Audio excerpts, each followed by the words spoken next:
Welcome to the New Books Network.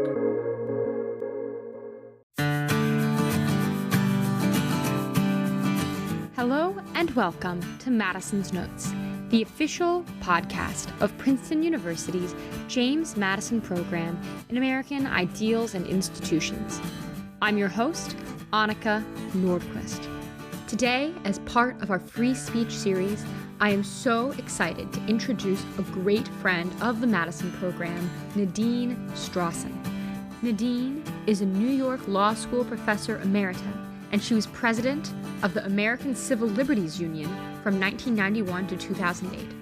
She's now a senior fellow with the Foundation for Individual Rights and Expression and is a leading expert and frequent speaker and media commentator on constitutional law and civil liberties. She's testified before Congress on multiple occasions, and the National Law Journal has named her one of America's 100 most influential lawyers. She's the author of many books, but two recently, Hate, Why We Should Resist It with Free Speech, Not Censorship, and, as of October, Free Speech, What Everyone Needs to Know. She's also the host and project consultant for Free to Speak, which is a 3-hour documentary film series that came out in October. It's linked in the show notes, and I would highly recommend it. It's one of the things that I watched preparing for this interview, and it's really, really well done. So, with no further ado, I really hope you enjoy.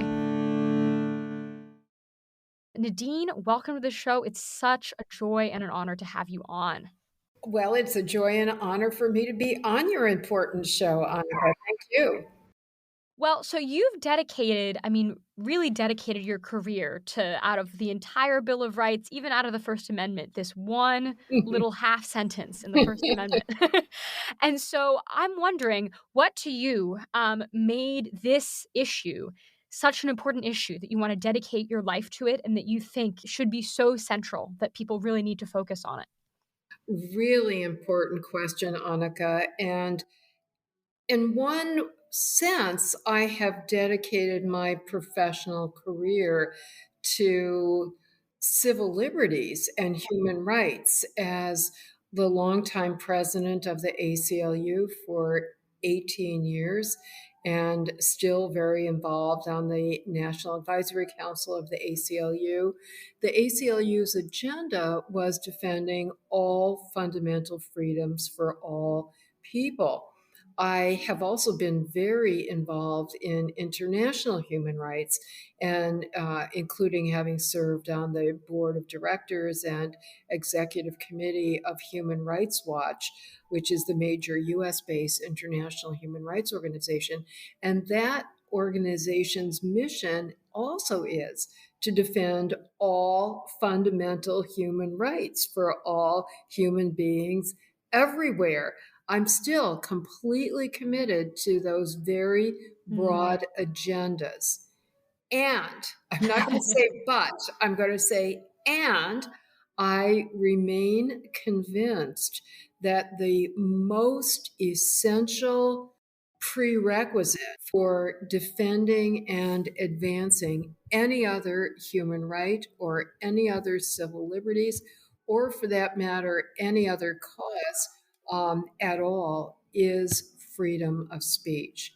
Without the most robust freedom of speech, we are never going to be able to promote any other civil liberties or any other human rights. Conversely, censorship is the greatest enemy and the greatest impediment to every other civil liberty and every other human right. Well, so talk me through that a little bit. You described free speech as kind of the foundation. What about it does every other human right and every other civil liberty hinge on? Human rights and civil liberties, by definition, are of special concern, if not indeed unique concern, to members of minority groups and dissident individuals, people who lack access to majoritarian power, either because their ideas, their perspectives are in the minority, or because, as a matter of identity, racial, religious, ethnic, and so forth, they are members of minorities. By definition, therefore, even in democratic republics, the elected officials are by design responsive to majoritarian groups, those who wield majority power among their constituency.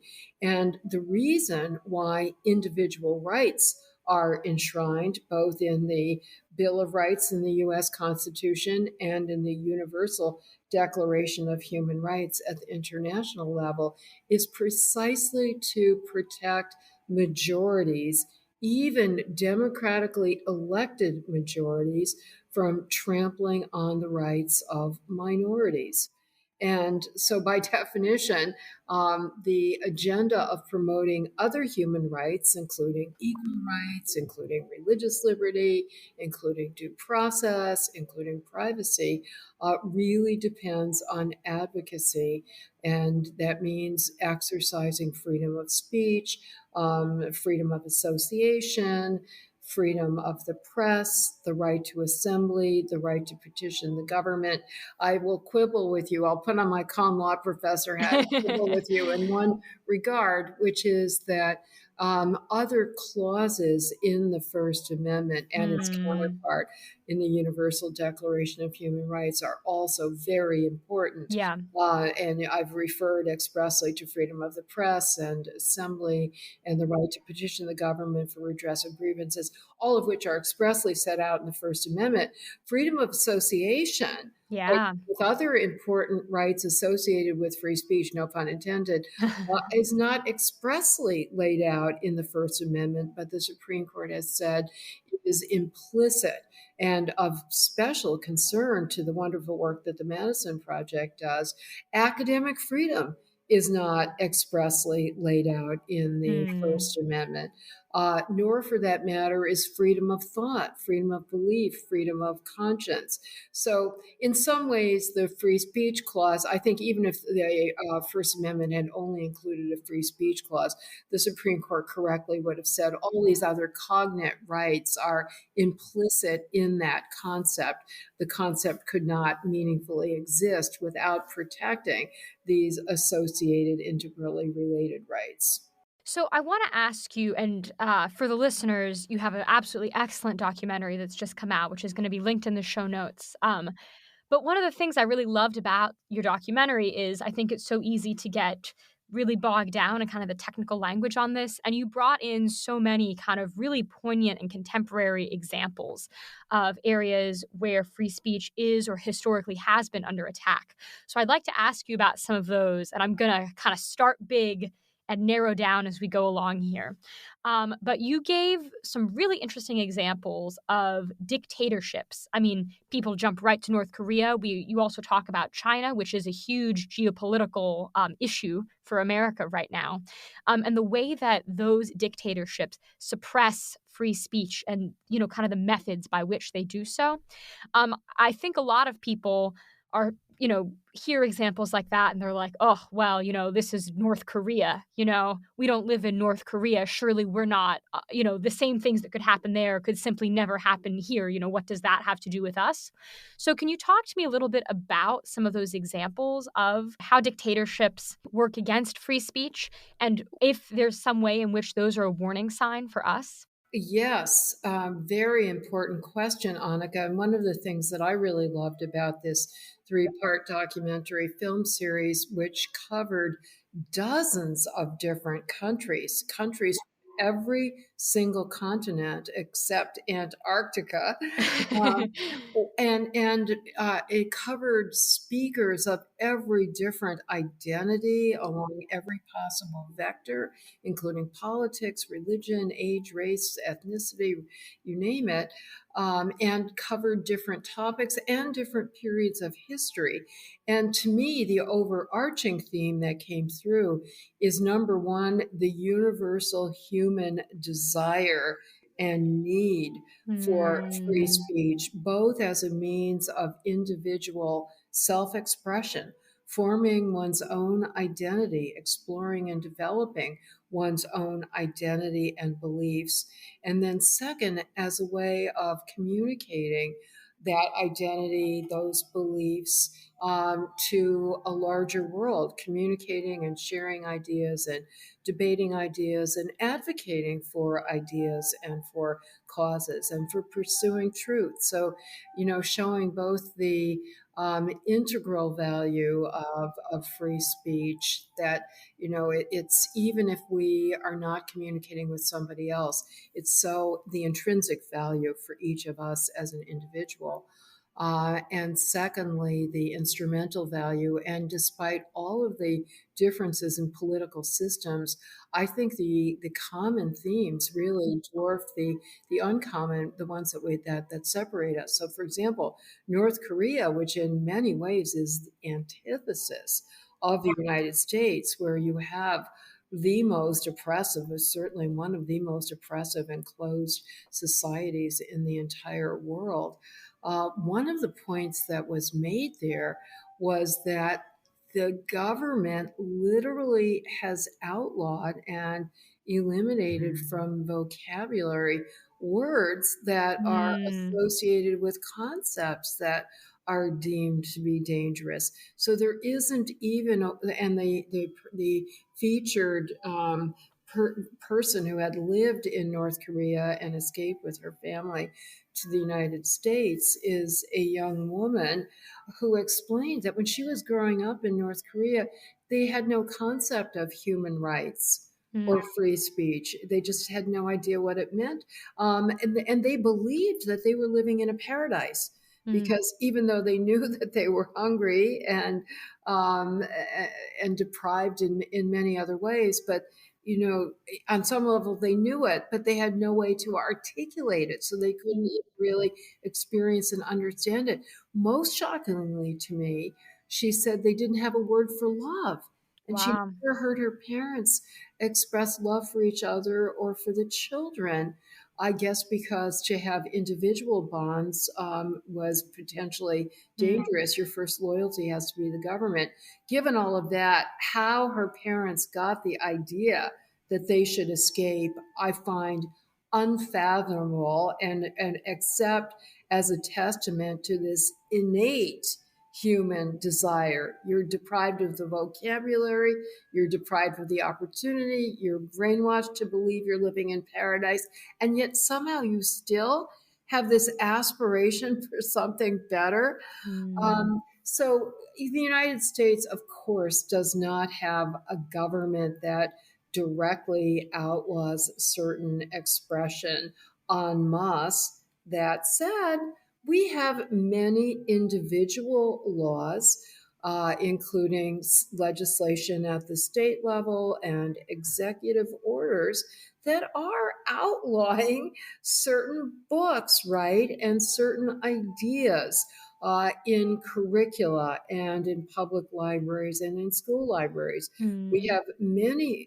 laws that have outlawed the teaching in K through 12, and in some states, even at the higher education level, outlawing the teaching of so called divisive concepts or concepts that make people uncomfortable, or even have expressly banned the teaching of so called critical race theory, a very ambiguous Mm. and overbroad and vague concept, or have outlawed the teaching of the 1619 Project.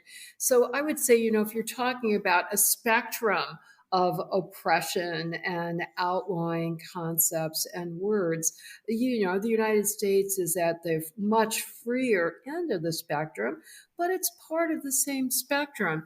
And I would add to that, in addition to outright government censorship, which these laws illustrate, we have a very serious problem of what is usually called cancel culture. Yeah. There's a lot of disagreement about what it means, but I think the core concept, and there's very widespread support for acknowledging the existence of this core concept, is when we have social pressure exerted through individuals who are acting in a private capacity, so it's not government censorship, but ranging from Twitter mobs to social media platforms to powerful employers exerting their social and economic and professional pressure to mete out disproportionately harsh punishment to Mm, people who say things, use the wrong word,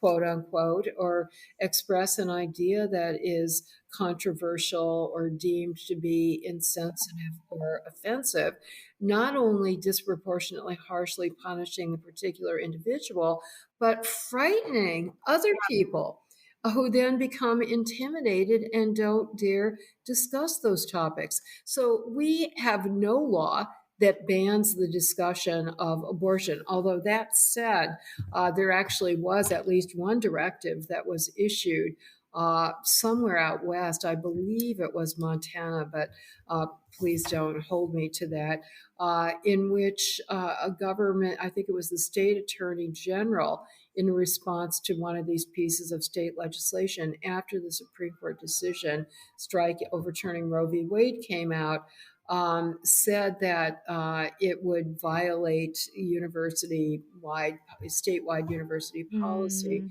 for professors to discuss abortion. And I think that was subsequently retracted. But so I think there are not very many, if any, laws that where government is banning the discussion of abortion.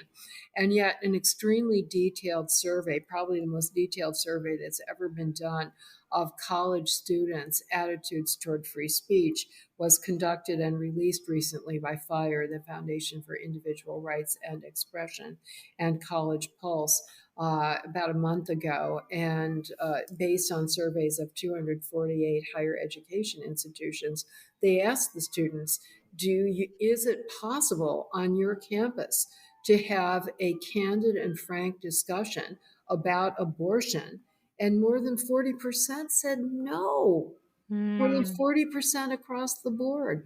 And a number of other really important topics were listed, in which, again, more than 40% said we cannot have a candid and frank discussion on our campuses. And the topics included gun control, immigration, police practices, anything to do with race, anything to do with gender and gender identity, and so forth. So we have a kind of soft censorship, mm. if you will, that we, the members of a democratic society, are imposing on each other and on ourselves. Yeah, and I'm so happy that you brought up that example of the way language is curtailed, like not expression, but actually individual words are curtailed in North Korea, because that was something that really stuck with me from the documentary. I was a linguistics major, and so I know that, like, it actually there are studies that show that the vocabulary that you have does affect the way you think, even down to details, like, there are different words for colors in different languages. Yes. If your language doesn't have a word for a particular color, you'll perceive that color differently. Oh, that's so interesting. Yeah. Well, you, of course, know, and this is stressed in the film, that in George Orwell's dystopia in 1984, so again, he was writing in the UK, and he was very much concerned about societies way beyond those that are, expressly oppressive dictatorships and what could happen in a democracy. There was a language called Newspeak, which consisted of a reduced vocabulary. Words were eliminated specifically and designedly to eliminate the ideas that were associated with the words. In the United Yeah. States, there are certain words that may not be Yeah. said, no matter what the intent, no matter what the context, no matter what the impact.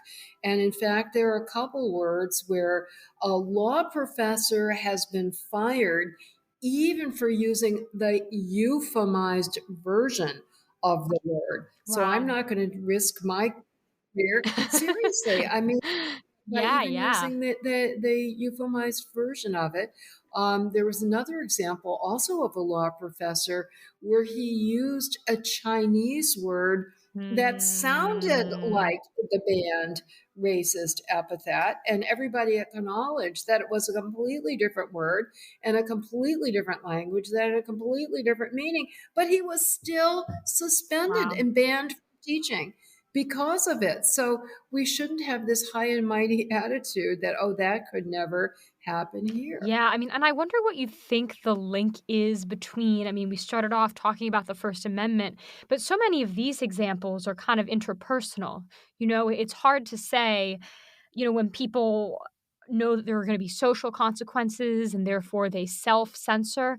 I mean, how do you think about how to create that environment when just because something is allowed by the federal government doesn't necessarily mean that people will actually feel empowered to exercise their free speech? That's a very important theme that I stress in at every opportunity. So thank you for giving me an opportunity.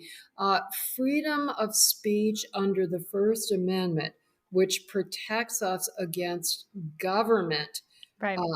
illegal government restriction of speech. Again, some government restriction is appropriate, but some is not. And I think I haven't yet made that point in this interview. So if I may take a pause Yeah, to make it, please. because part of the reason why there is much more hostility toward free speech than there should be is people who attack freedom of speech under the First Amendment. You often have an exaggerated view of it.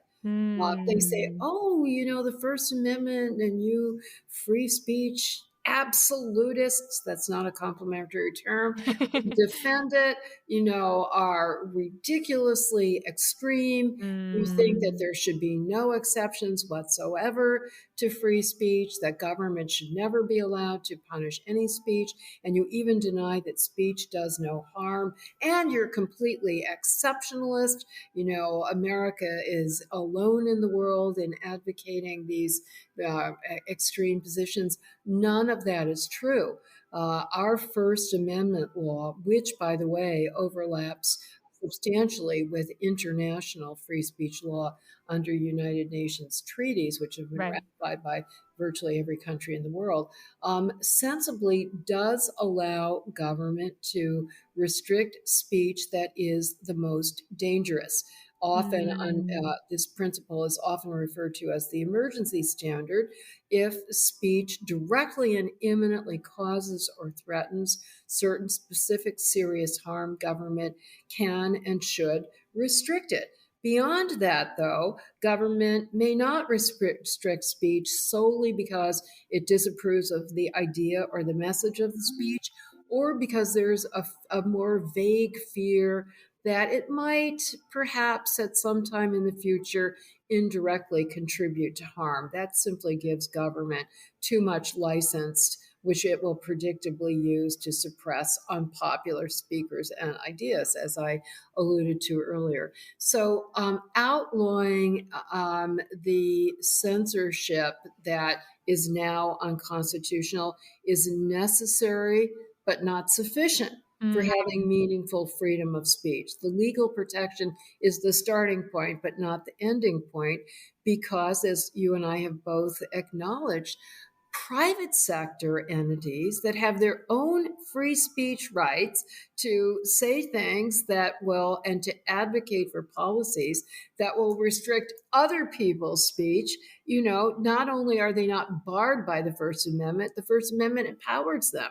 The Yeah. First Amendment gives social media platforms the right, the editorial power to deplatform certain speakers and certain ideas. Freedom of association Yeah. enables Twitter mobs to form and to demand that a student be expelled or that a professor be suspended. And so, what we need is, instead of a cancel culture, a free speech culture in Hmm. which people and companies and other powerful entities voluntarily respect freedom of speech, recognizing that it is always a double-edged sword. I wrote a whole book called Hate, why Yeah. we should resist it with free speech, not censorship. Why am I advocating resisting? I oppose censoring hate speech, but I want to reduce it because I recognize that one of the adverse consequences of hate speech is that it stifles other people's speech. People who are targeted or reasonably fear that they will be targeted or belong to groups that have been targeted will feel chilled in their exercise of their free speech rights, not to mention their freedom of movement. But to show how complicated this all is, Annika, counter speech, which is what I, and more importantly, the Supreme Court advocate, don't censor the hate speech or other speech you detest. Answer it, argue it back, ignore it. Try to persuade the speaker to change their views. All of those are forms of constitutionally protected counter speech. But counter speech can go too far if it is so harsh and calls for such isolation and shaming and shunning that it really shuts down not only, the extreme hate mongers, but anybody who is afraid of voicing what might be an unpopular perspective on issues related to race and gender and so forth. So, one phrase that we lawyers often use is a delicate balance. Our Constitution and our whole legal system requires constant sensitivity. We should robustly and vigorously exercise our free speech rights, but do so responsibly, trying to respect and encourage other people's free speech rights. Ideally, we would communicate civilly and respectfully.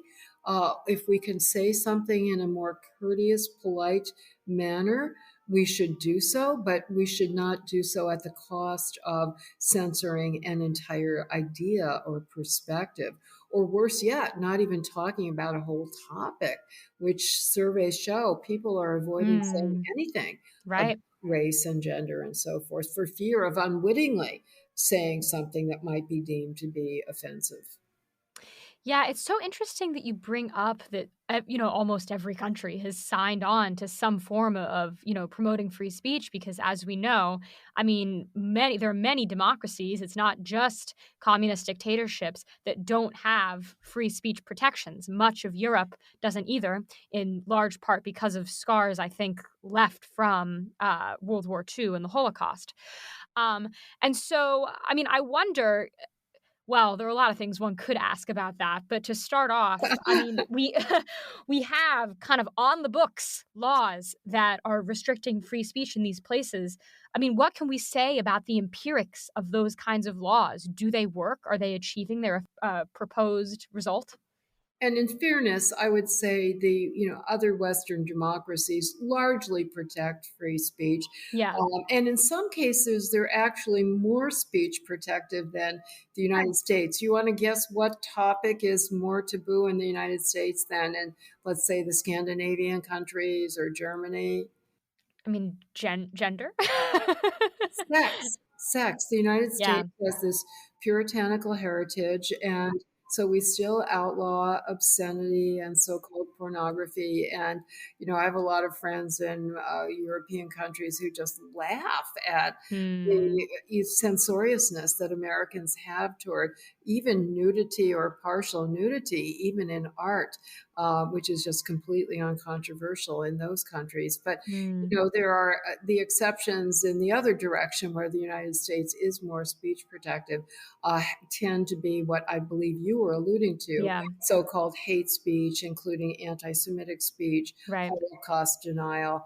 And also, another really important difference is defamation. The United States has the famous New York Times versus Sullivan standard, which allows Hmm. even false defamatory statements about public officials and public figures to go unpunished, except in the extraordinary circumstances where you can show an intentional or reckless disregard of the Hmm. truth.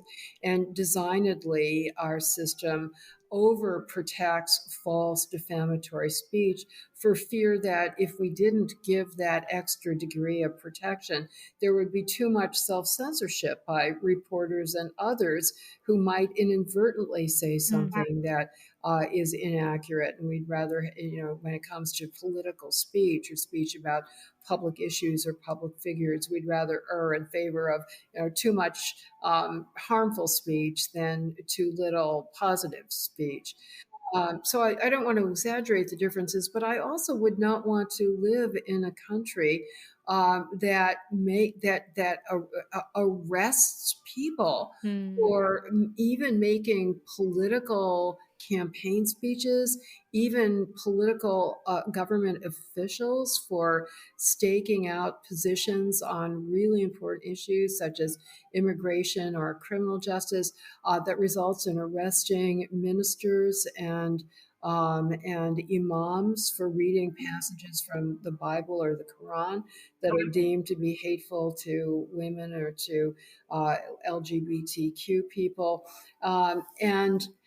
In terms of the effectiveness, Annika, I'm the daughter of a Holocaust survivor. Believe Mm. me, if I thought that censoring Holocaust denial or Nazi speech would prevent another Holocaust or reduce anti Semitism, I would be all in favor of it. And by the way, more importantly, the US Supreme Court and the international bodies would as well, because the Mm. universal standard is that the restriction may be imposed if it can be shown to not only materially promote some important countervailing goal, which certainly reducing hatred in general and anti Semitism in particular is certainly a compellingly important countervailing goal. But you have to show that the speech restriction is actually substantially or materially promotes that goal, that it actually does reduce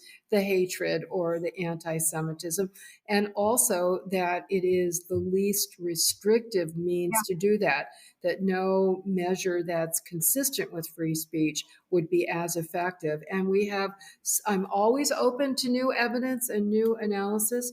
But believe me, I've studied everything available throughout Mm. history around the world to this day.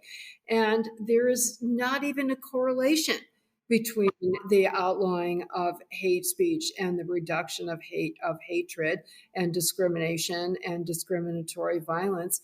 And conversely, those laws may well even be counterproductive. Let's use the example. So in the book I wrote about hate speech and that came out in 2018, I quote many human rights activists from all over the world who oppose censoring hate speech.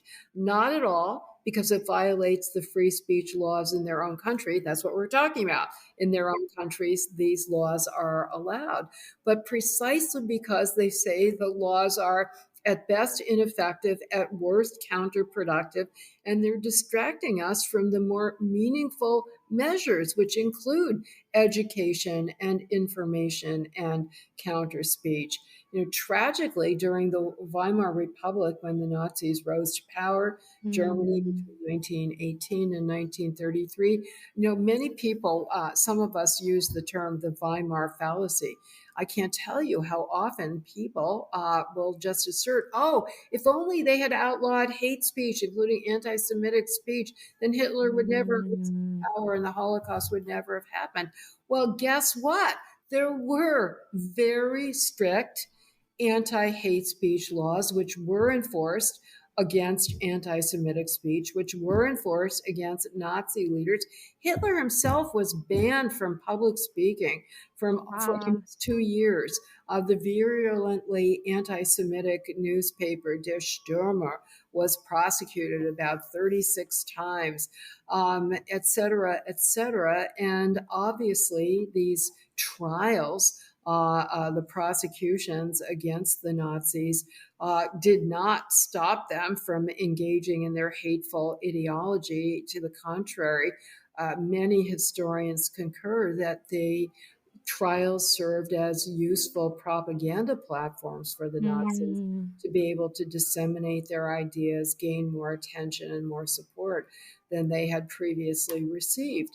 And the real problem in the Weimar Republic, and I see it as a problem today. So again, there's a continuum. Thank goodness. I'm not at all analogizing the situation in the United States or anywhere in the world, thank goodness, to Nazi Germany, but it is part of the same spectrum. And so we have to be aware of that. The problem was that the Nazis got away with murder, literally. physically assaulting and attacking their ideological opponents, communists and socialists and Jews and members of other despised minority groups, and they basically went unpunished. Yeah. In the United States, we have had periods of failure to enforce laws against violence by southern states and localities during the civil rights movement, when opponents of Jim Crow and civil rights advocates would be assaulted and even murdered, and attacks by the KKK without any enforcement from the southern officials, and even worse, that a lot of evidence that Southern sheriffs and police officers were actually participating in the violence or complicit in Mm. it. But this is a really important point. I'm segueing into another topic, if you don't mind, Yeah, of course.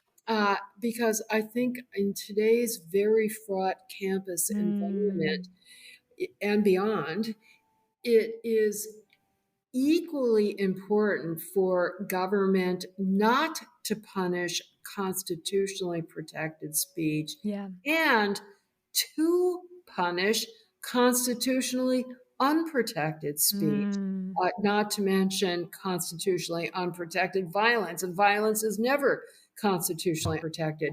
And we have too many reports of both kinds of problems, both of which thwart meaningful exercise of free speech, to which you alluded. If Mm. people are obviously, if they're punished, that directly violates the First Amendment in a very dramatic way. And there have been many reports of government and including university punishment of expression that is constitutionally protected, of various perspectives on these issues. But there have also been distressingly many reports of government and university not punishing physical violence Right. against speakers, as well as unprotected speech, including expressive conduct that is threatening or harassing or bullying or intimidating.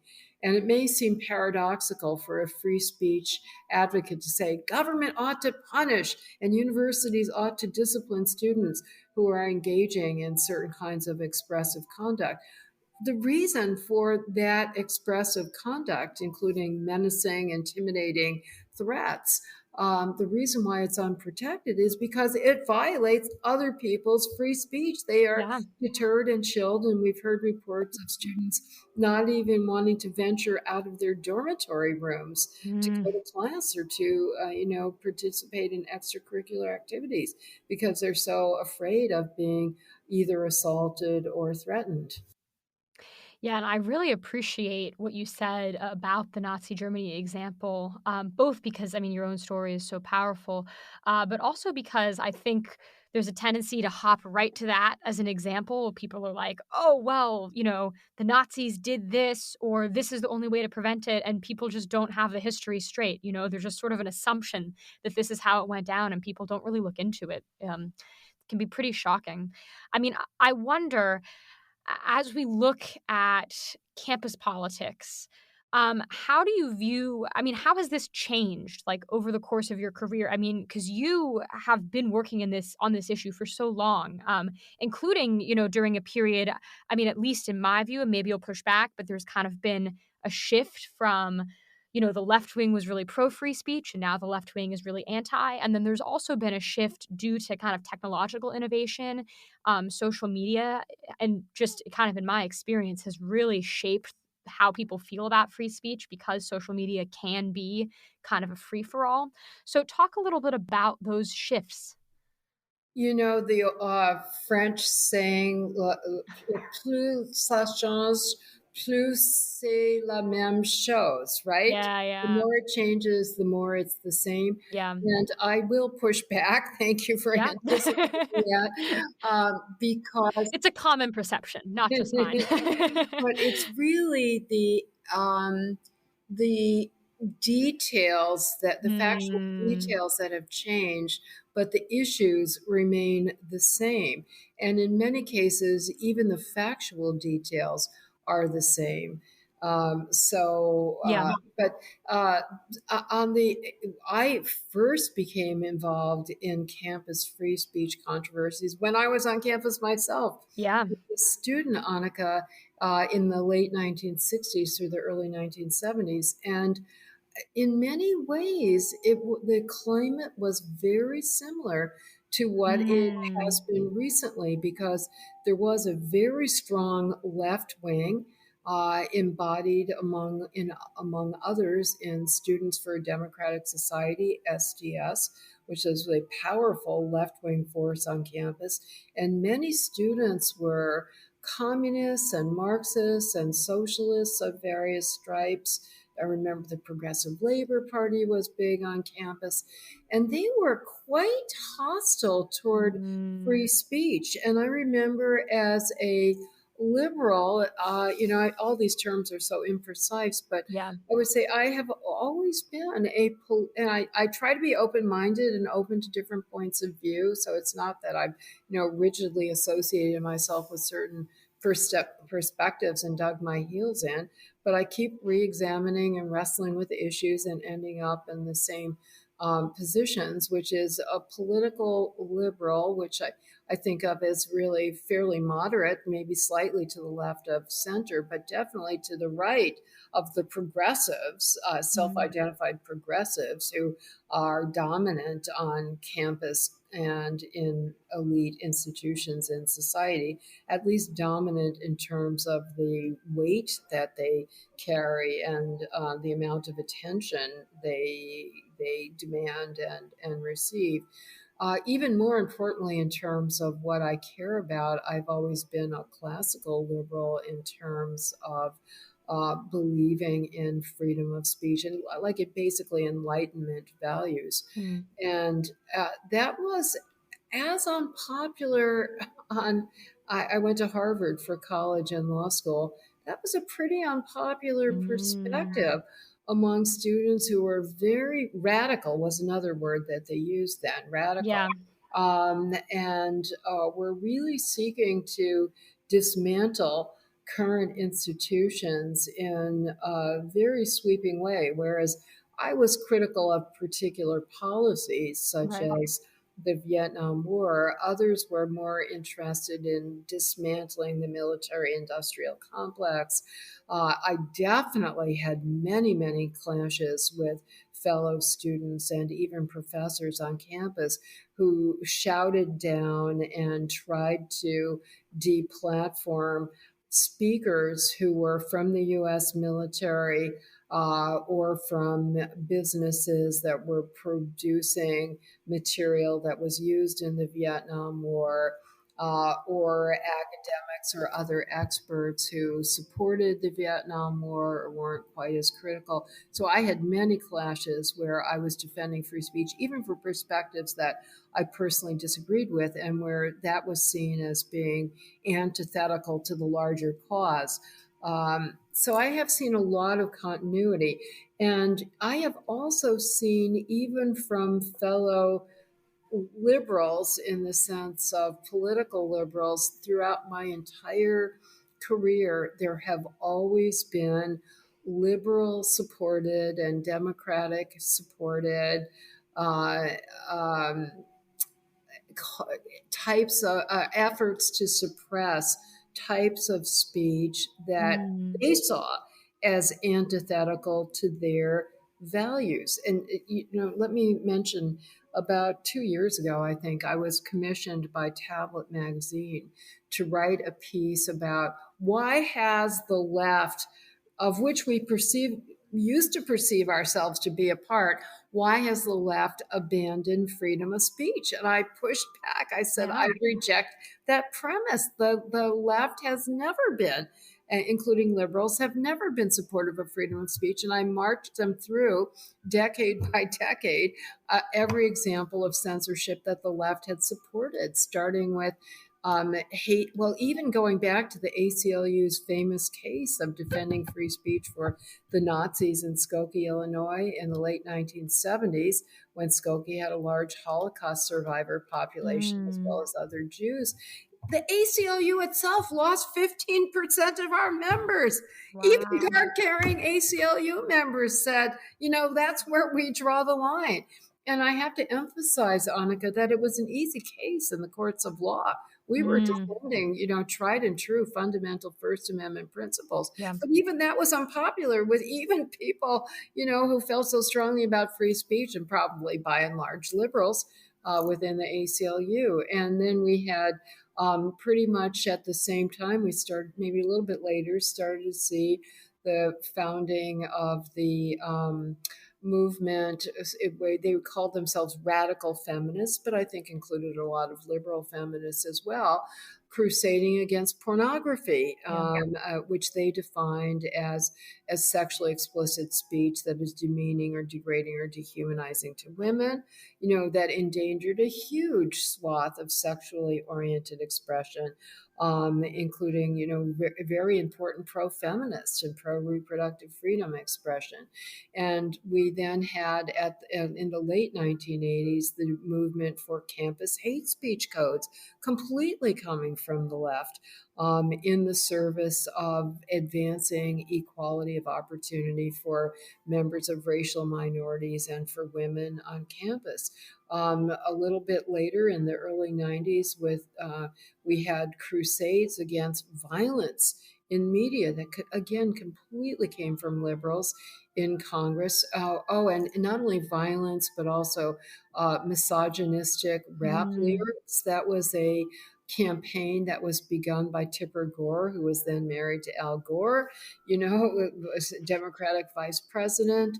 And today there are many of my liberal friends are saying maybe we ought to outlaw advocacy of genocide or, support for Hamas as a terrorist organization. So quite frankly, for me, the only difference has been among liberals and conservatives, what speech do they consider so dangerous that they think it should be an exception based short of the emergency standard, right? One of my friends who was the first executive director of the National Coalition Against Censorship put it so well.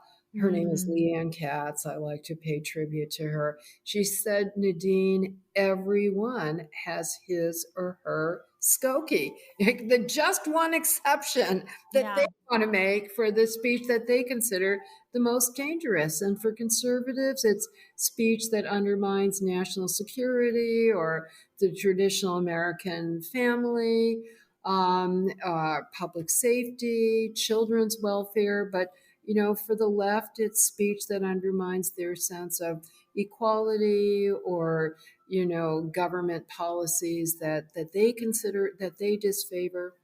I think it's human nature. It goes back to that old saying of people mostly defending freedom of speech for me, but not for thee. Yeah, I think it's so true. I mean, there's so many people who think of themselves as being strongly in favor of free speech, and then it's something close to their heart, and suddenly it's a whole different conversation. So I know that we're coming to the end of our time here, and I'm endeavoring to end us on a positive note. I'm very positive. You are. Your audience can't see, but you can see I'm smiling all the way through.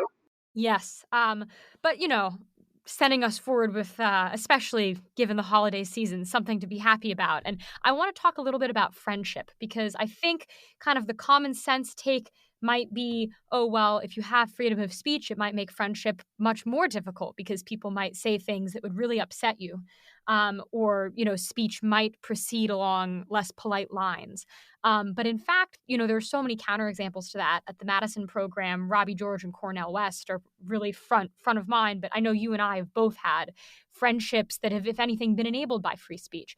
So I'm wondering if you can talk a little bit about that, about how and why that might be the case, and about how free speech, instead of kind of continuing to divide the country, can actually bring us together.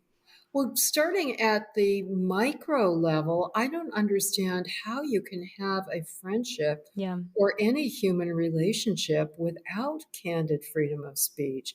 I used to quip that until I had a robust argument and disagreement with somebody, I couldn't really consider them a friend because Mm. it's more superficial. No two thinking human beings, Yeah. no matter how much we may share in many ways, we can't possibly agree on every issue that we strongly feel about, Yeah. that we have strong feelings about. So by definition, that means there are at least some issues where we strongly disagree with everyone else. And if we self censor because we fear that that's going to jeopardize the friendship, then I would say that's not a friendship or a meaningful friendship in the first place. And hopefully, and when you have those disagreements against a background of a really positive Mm. relationship, then you have a degree of trust that makes you not reject the entire person, even if you think they're wrong. In fact, one of my dear friends recently accused me of having a view that he thought was positively evil.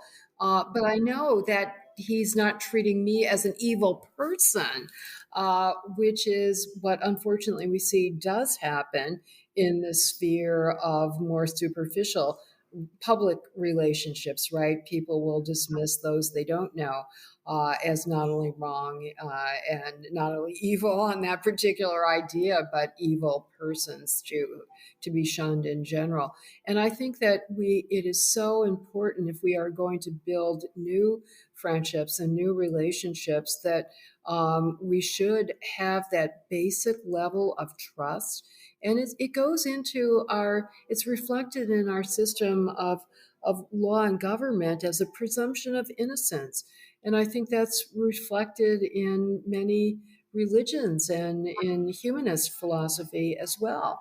You know, a basic assumption of goodness and good faith and then a willingness to listen. If it's an idea, particular idea strikes you as wrong or even evil, engage with the person. Why do they believe that? What experience have they had that has led them to believe that? Mm. Is there anything else that might enter into the consideration that would change their mind? And all said in the spirit, not necessarily of changing somebody else's mind, but also being open to changing your own mind, and recognizing that even if your whole 180 degrees change your perspective, you may have increased appreciation for the other person's perspective. You may understand that it can flow not from being evil, but from different set of experiences and priorities. And I think it's also really valuable beyond giving that presumption of the doubt and the humility about how much you can learn and be enriched by every conversation, especially those that add to your pre-existing store of knowledge and perspectives. By definition, that's enriching, not just repetitive. I think there's something really valuable about affirmatively seeking out somebody that you know has different Yeah. perspectives, precisely to expand your mind. I have done that throughout my life and career, and both are important because the ACLU always collaborated with anybody and any organization and any official, no matter how strongly we may have disagreed on issues that were really important to all of us. If we concluded that collaborating on an issue where we strongly agreed Yeah. would be mutually beneficial to our cause, and the answer was usually yes, then we would put aside our other differences and work together very collaboratively and enthusiastically and to great gain. That we would each open doors for the other that could not have been opened alone, and jointly accomplish something that could not have been accomplished alone. And through that experience, I came to have personal relationships and friendships with individuals that I found just very enriching on an individual level. To get to relate to somebody as a whole human being, Mm. not just reduced to what they believe, because all of us have other aspects to our personalities other than what we believe. We have hobbies, we have interests, we have, sports. Oh boy, that's a big bond for many people, right? But there's something so joyous about expanding your circle of friendship beyond those that you belong to the same organizations with.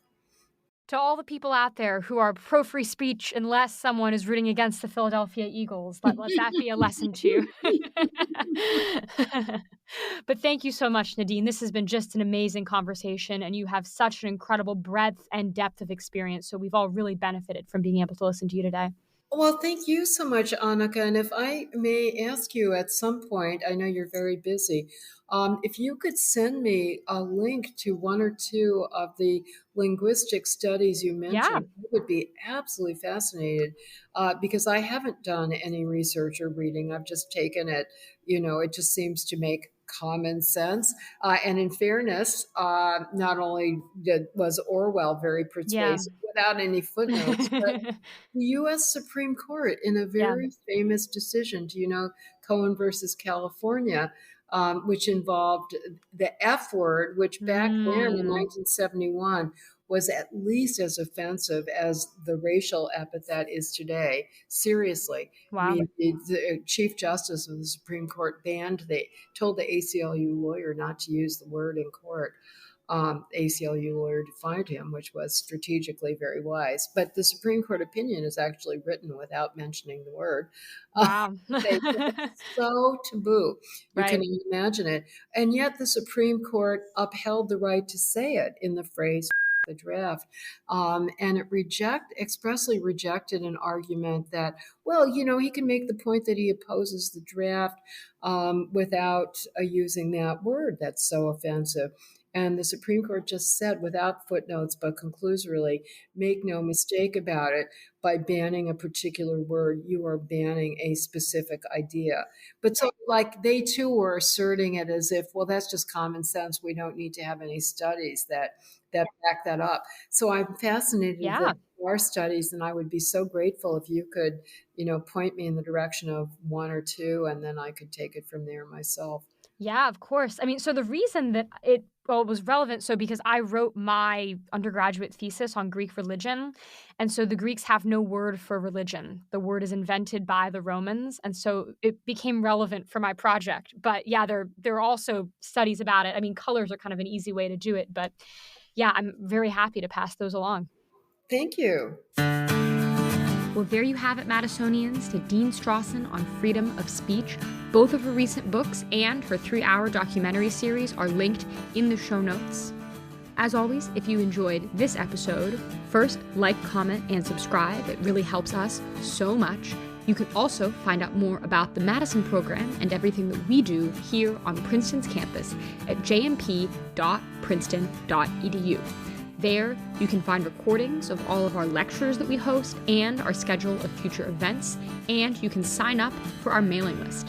You can also follow us on social media on Twitter at Madison Program, as well as on Instagram and Facebook.